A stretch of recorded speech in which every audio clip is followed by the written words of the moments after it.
Ambassador Elena Vasquez stood in the great hall of the Galactic Council and watched the alien delegates whisper about her species like they were discussing insects that had somehow learned to speak. She had spent 3 years in this place.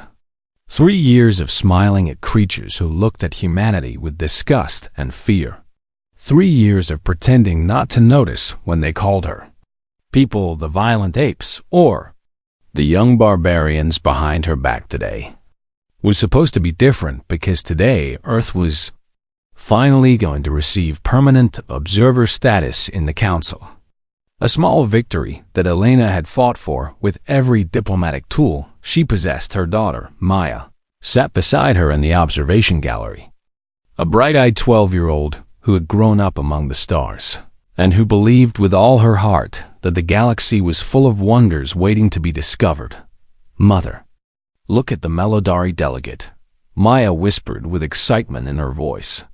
"Their skin changes color when they speak, and I think the blue means they are happy." Elena smiled at her daughter and felt a moment of pure love cut through the tension she had been carrying all morning. The Melodari were one of the few species who had shown humanity any kindness, and Elena was grateful that Maya could still see beauty in this cold political arena, but not all eyes watching the human child were kind. High Executor Kethril of the Vorath hegemony sat in his elevated seat and studied the little human girl with the calculating gaze of a predator watching prey. The Vorath were the oldest and most powerful species in the Council. Reptilian beings who stood 7 feet tall and who had ruled their corner of the galaxy. For 10,000 years, they did not like humanity. They did not like how quickly humans had spread through the stars or how their mining colonies in the Kepler belt now threatened Vorath economic interests. Most of all, they did not like how humans refused to bow and scrape like proper lesser species should. When the council session began, Kethril rose from his seat and the chamber fell silent because when a high executor spoke, the galaxy listened.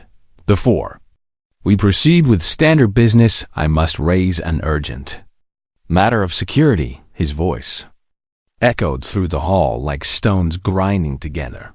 "The human infestation in the Kepler belt has become intolerable, and I demand their immediate withdrawal from council space." Elena felt ice form in her stomach, but she kept her face calm as she rose to respond. "With respect, High Executor, Earth's colonies in the Kepler belt were established under Treaty 7 of the Expansion Accords, and we have violated no laws." Kethril's lips pulled back to reveal rows of serrated teeth in what might have been a smile. "Laws are for civilized species, Ambassador, and humanity has not yet proven itself worthy of that designation." Murmurs rippled through the chamber, and Elena noticed that several delegates who had previously supported Earth were now looking away and refusing to meet her eyes. She understood then that something had been arranged before this session, that deals had been made in dark rooms, and that humanity was about to learn a very hard lesson about galactic politics. "The Vorath hegemony invokes the ancient statute of correction," Kethril announced, and his words fell like hammer blows. "As is our right under laws that existed before humanity crawled out of its caves." Elena did not know this law, and the cold feeling in her stomach grew worse. "What is the correction?" she demanded. "It is a teaching tool," Kethril replied with obvious pleasure. "When a lesser species forgets its place, we remind them of the natural order through a demonstration of consequences."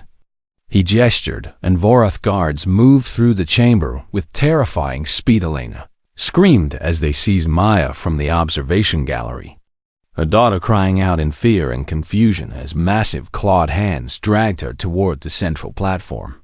"No." Elena lunged forward, but more guards blocked her path. "She is a child. She is just a child. What are you doing?" "We are teaching," Kethril answered. "All of humanity will watch, and all of humanity will learn." The execution was broadcast across every frequency in Council space. Elena could do nothing but watch as her daughter looked at her one final time with eyes full of trust, still believing somehow that her mother would save her, still believing that the galaxy could not be this cruel. Maya died quickly, at least, and that small mercy was the only kindness the Varth showed. When it was over, Kethril turned to face the recording devices that were sending this horror to every corner of known space. Let this be a lesson to Earth and to any other species that forgets its proper place beneath the Varth, he announced. Defy us again, and there will be more lessons until you learn. Elena fell to her knees in the center of the Galactic Council, and something inside her died with her daughter, but something else was born in that moment too. Something cold and patient and terrible. She looked up at Kethril with eyes that had gone empty, and spoke in a voice that did not sound entirely human. You have made a mistake. Kethril laughed at her because what could one grieving human woman possibly do against the might of the Varth? Hegemony. Your species will send angry messages, he said dismissively. You will file protests and demand justice through proper channels. And we will ignore all of it because that is what civilized species do when they are powerless. Elena said nothing more, but she did not need to across the vast distance between the Council Station and Earth. The transmission had already arrived in government buildings and military bases and ordinary homes. Billions of humans watched a child die for the crime of being human, and in bunkers buried deep beneath mountains that had stood since before recorded history. Ancient eyes opened and ancient voices whispered a single word. War. The galaxy did not know it yet, but everything had just changed. Humanity had tried so hard to be peaceful and diplomatic and civilized because they knew what lived inside them. They knew what they were capable of when pushed too far. Now, the Varth had pushed them, and there would be no going back in the council chamber. Elena was escorted away by guards who thought they were dealing with a broken woman who posed no threat. They could not have been more wrong. She was not broken. She was the calm before the storm, the last breath before the scream, the moment of perfect stillness before the wolves descended. And the wolves were coming. Every human who watched the broadcast felt something ancient stir in their blood, a fury that had been sleeping since their ancestors first picked up stones and refused to be prey. The Varth thought they had taught humanity a lesson about power instead. They had reminded humanity why the galaxy should have feared them all along. Earth went silent, and the galaxy waited for humanity to respond with angry words and empty threats. 6 months passed without a single human ship leaving the Sol system. No transmissions came from Earth demanding justice or threatening revenge. No diplomats appeared before the Galactic Council to file formal protests. The Varth hegemony celebrated their victory, and Kethril received honors from his people for finally breaking the troublesome ape species. They have learned their place, he announced to his admirals. As I always said, they were nothing but cowards hiding behind a mask of civilization. Other council species were not so certain. The Melodari empaths reported strange readings from human space, emotions so intense and so unified that they could sense them across light years. It feels like a held breath, the Melodari ambassador warned, like the moment before a great wave crashes upon the shore. No one listened because no one wanted to believe that humanity could pose any real threat. Deep beneath the Himalayan mountains on Earth, something very different was happening. General Marcus Kane walked through tunnels that officially did not exist, past guards whose service records had been erased, toward a chamber that no civilian government had ever seen. The United Earth Council waited for him in a bunker carved from living rock, their faces pale with shock from what they had witnessed 6 months ago. General Kane, the president of the Earth Alliance, spoke with a voice still raw from grief. You told us this day might come, and we prayed it never would, but now we need to know everything about Project Prometheus. Kane nodded and activated a holographic display. That filled the chamber with images that made several council members gasp in horror. Since 1952, we have known that humanity was not alone in the universe. Cain began, and we have known that the galaxy was not a friendly place. The display showed ancient texts and archaeological discoveries that predated recorded history. We found evidence that Earth had been visited before, that other species had come to our world and taken humans as slaves and specimens. And we realized that one day they would return, or we would find them among the stars. So you built an army, the president said. We built the ultimate army, Cain corrected. We gathered the greatest warriors in human history, and we refused to let them die. The display changed to show thousands of pods filled with glowing liquid, each one containing a human body that was not quite human anymore. Project Prometheus developed technology to capture human consciousness at the moment of death and store it indefinitely. We have been collecting warriors for over a century, and we have enhanced their bodies beyond anything the galaxy has ever seen. A council member leaned forward with disbelief in his eyes. You are telling us you have somehow preserved the minds of historical warriors? Not somehow. A new voice spoke from the shadows of the chamber. You preserved us very deliberately, and we have been waiting very patiently. A figure stepped into the light, and the council members fell silent with something close to religious terror. He was tall and broad, with skin like weathered bronze and eyes that had seen civilizations rise and fall. His body was a perfect blend of flesh and machine, ancient scars visible next to gleaming metal plates, and he moved with the grace of a predator that had never known fear. Who are you? The president whispered. I have had many names across many ages, the man replied. Your scientists call me the First Blade, because I was the first warrior they recovered from the edge of death.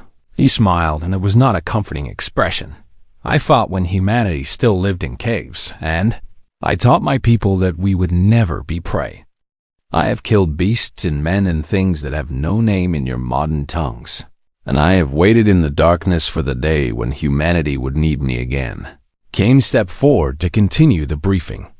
The First Blade is our oldest recovered consciousness, dating back nearly 40,000 years. But he's not alone.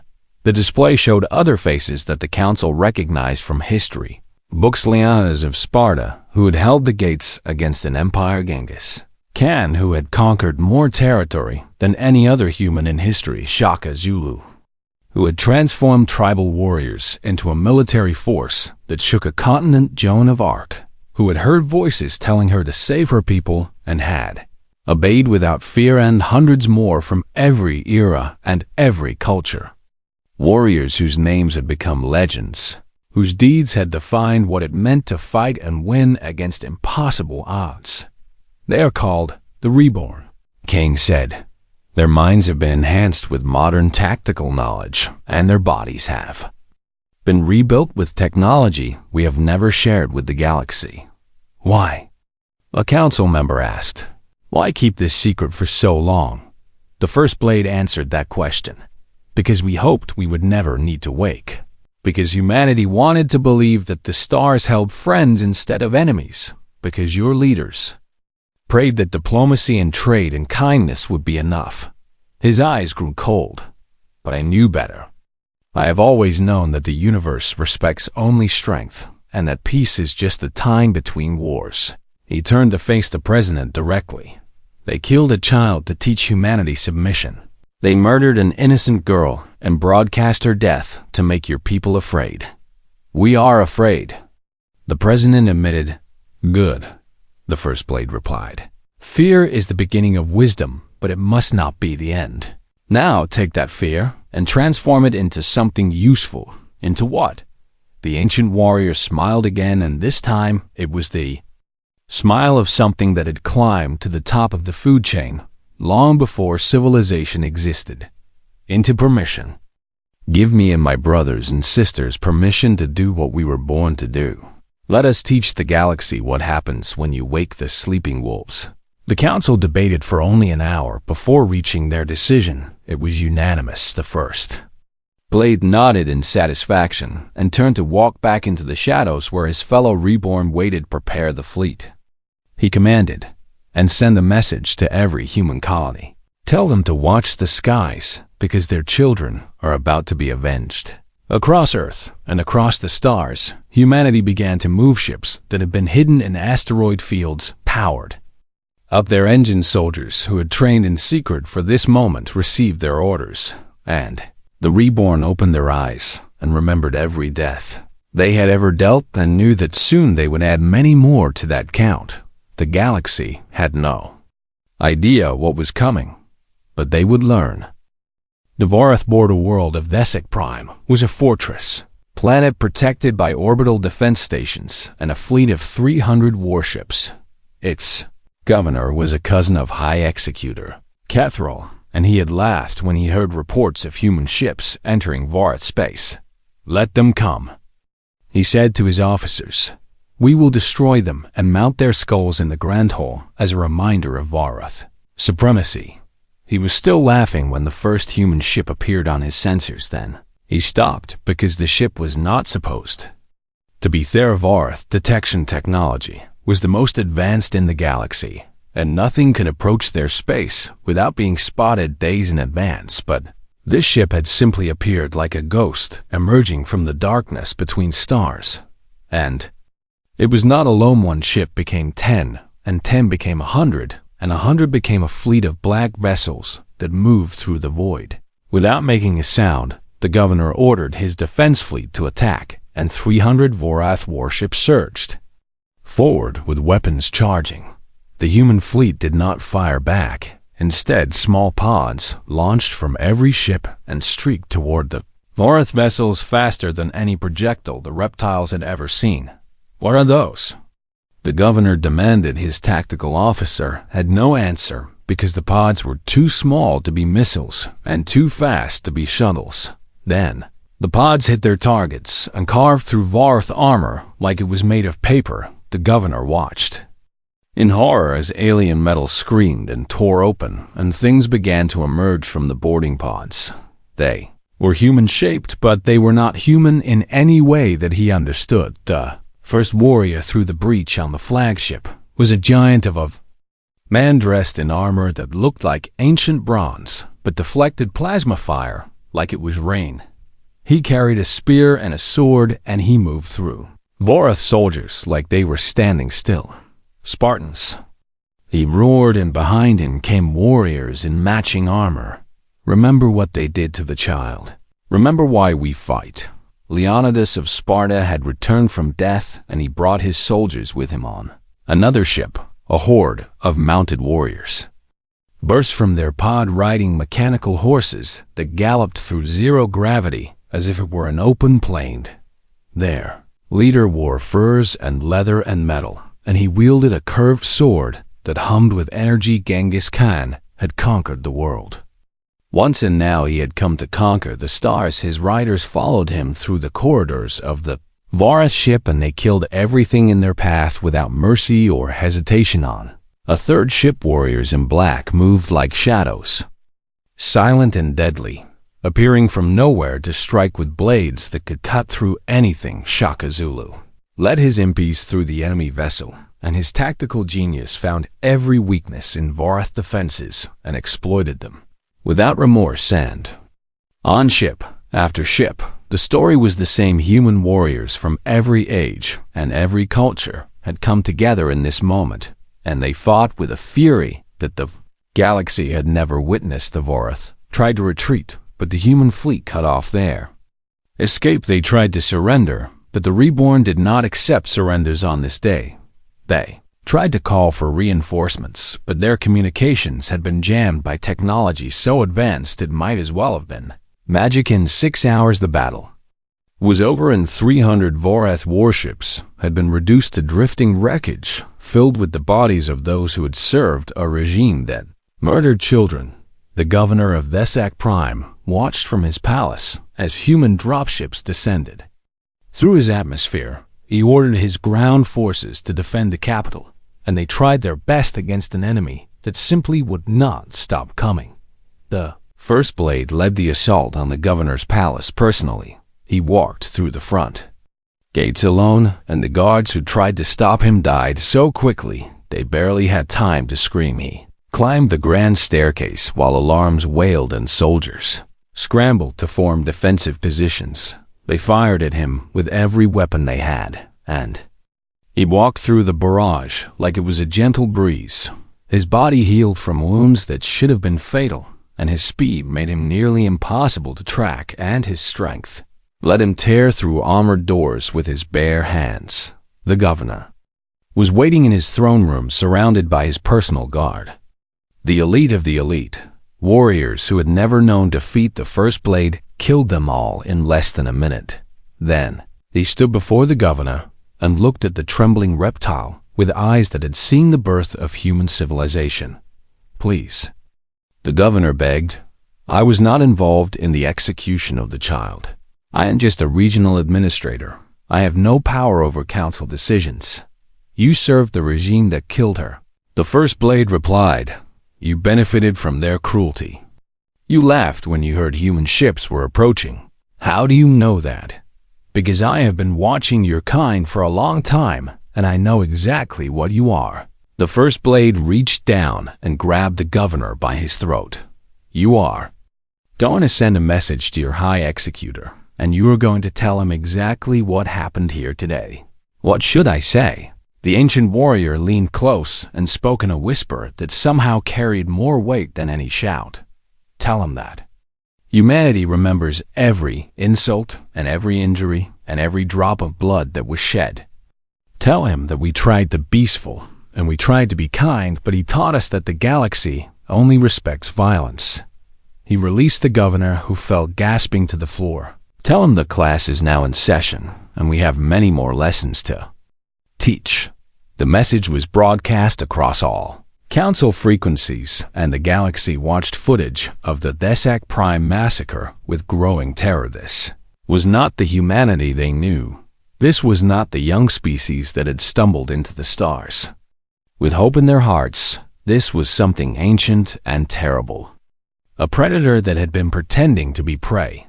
And now the mask had finally come off in the Galactic Council chamber. High Executor Kethral watched the message with something he had never felt before: fear, real, genuine fear of a species he had dismissed as primitive animals.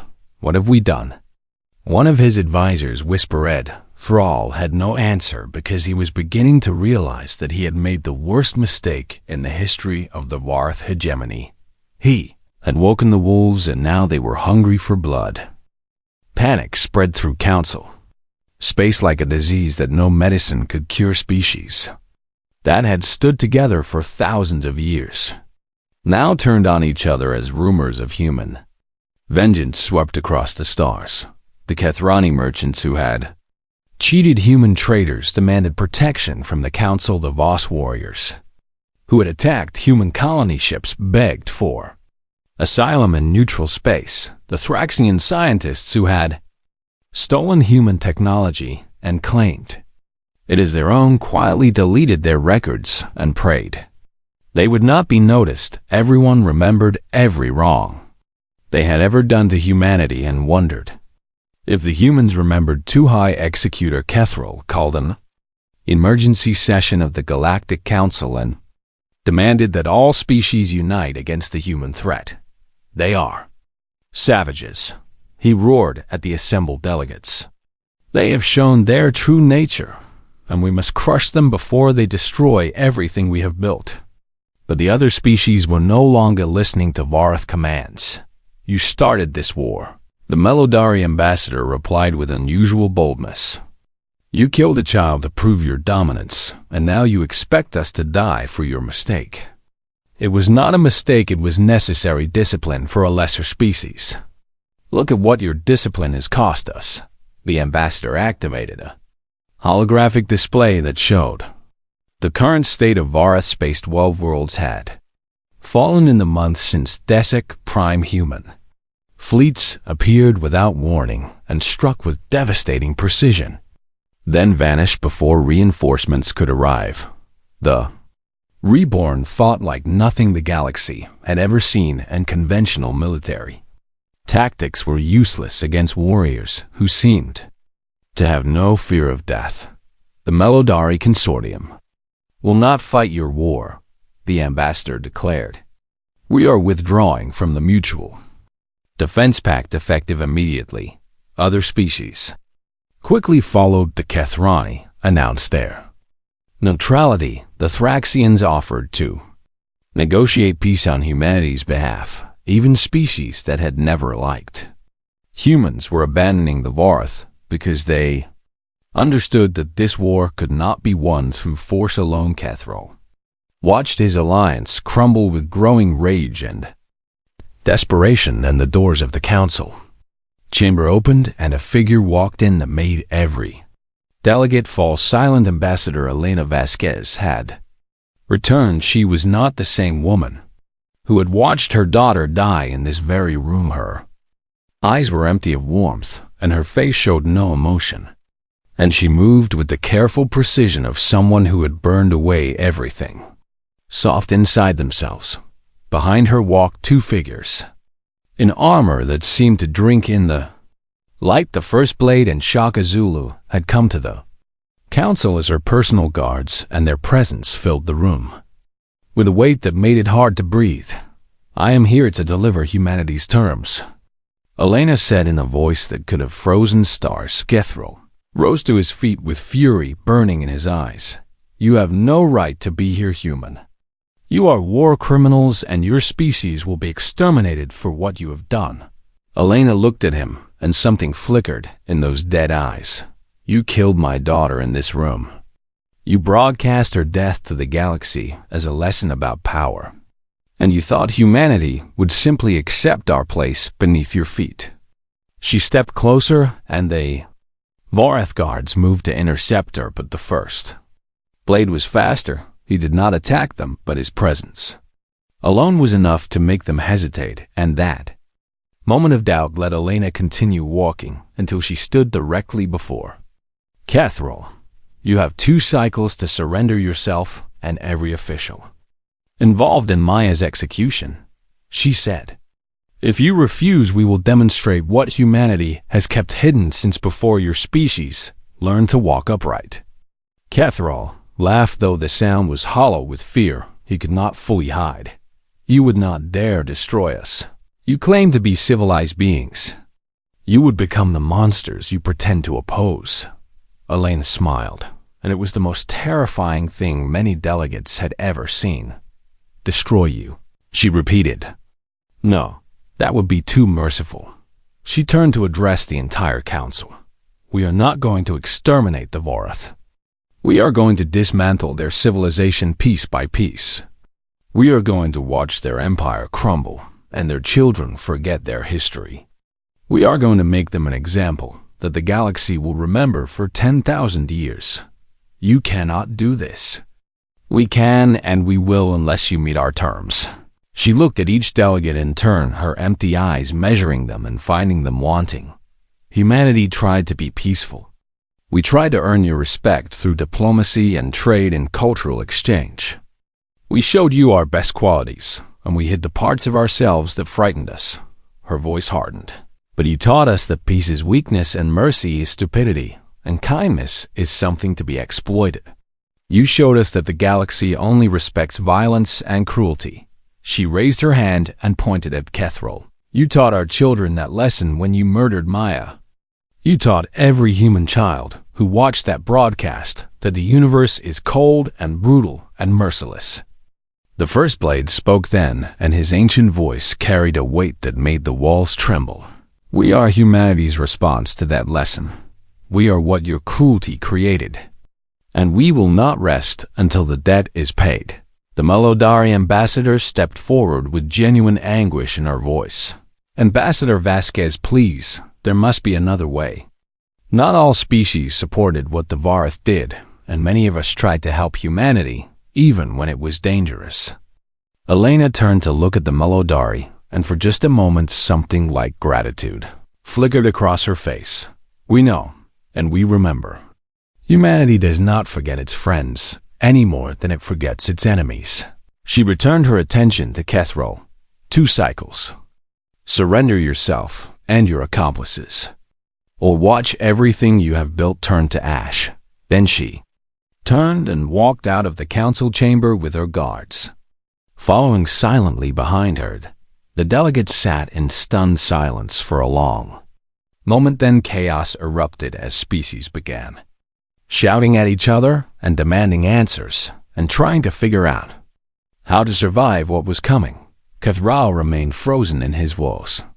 He finally understood that he had not taught humanity a lesson about power. He had simply reminded them why the galaxy should have feared them all along, and now it was too late to take it back.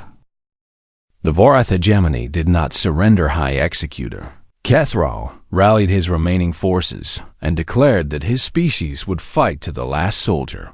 Rather than submit to human justice, it was exactly the response humanity had expected. The reckoning began 3 days after Elena's ultimatum expired, and the galaxy watched in horror and fascination as humanity demonstrated what they had been hiding for so long. Human fleets appeared in every corner of Vara space simultaneously, and each fleet was led by one of the reborn Leonidas. Took the military shipyards and burned them to ash. Genghis Khan swept through the agricultural worlds and left nothing but empty fields. Joan of Arc led the assault on the Vorath religious centers and showed them that faith alone could not stop warriors who had already died once, and the First Blade went hunting for Kethro personally. The High Executor fled from world to world, always one step ahead of the ancient warrior who pursued him without rest or mercy. His bodyguards fell one by one.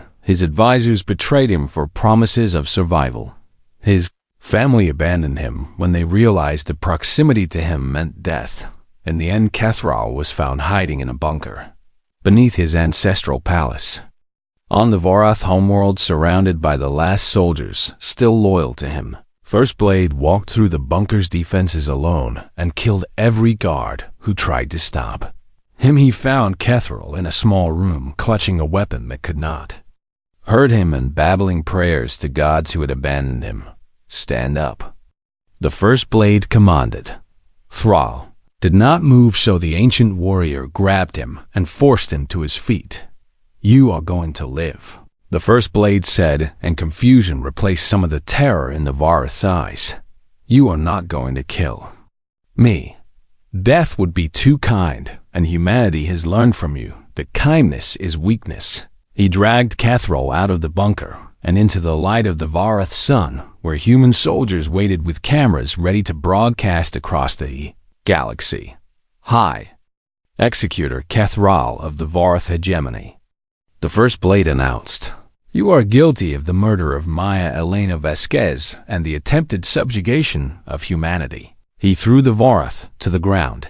You will be taken to a station orbiting Earth's sun, where you will spend the rest of your natural life watching humanity grow and prosper. You will see our children play in safety and our civilization spread across the stars. You will witness everything you tried to prevent, and you will never be able to escape from it. Kethro began to weep because he finally understood that this was a punishment worse than death. He would live long enough to see his failure become permanent. The war ended not with a great final battle, but with a slow collapse as the Vorath infrastructure crumbled under humanity's systematic assault. Their military was dismantled, and their colonies were placed under human supervision. Their leaders were tried before a joint human Melodari tribunal, and those found guilty of crimes against humanity received sentences that matched their offenses. The galaxy expected humanity to keep going, to use their victory as a springboard for conquest and domination. They were wrong. On the day that the last Vorath military base surrendered, the human fleet went dark. Reborn returned to their chambers beneath the Himalayas and went back to sleep. The warships that had terrified the galaxy simply vanished back into the shadows where they had been hiding for so long. Ambassador Elena Vasquez addressed the newly reformed Galactic Council with representatives from every species that had survived. The reckoning. We could have burned you all, she said, and her voice was still empty, but something new flickered in her eyes. Every species that wronged us, and every world that looked away when my daughter died screaming for her mother. She paused. We had the power, and many would say we had the right. The delegates held their breath, waiting for the threat that would surely follow. But that is not who we want to be. Surprise rippled through the chamber. Humanity makes war like demons, because we must. Elena continued.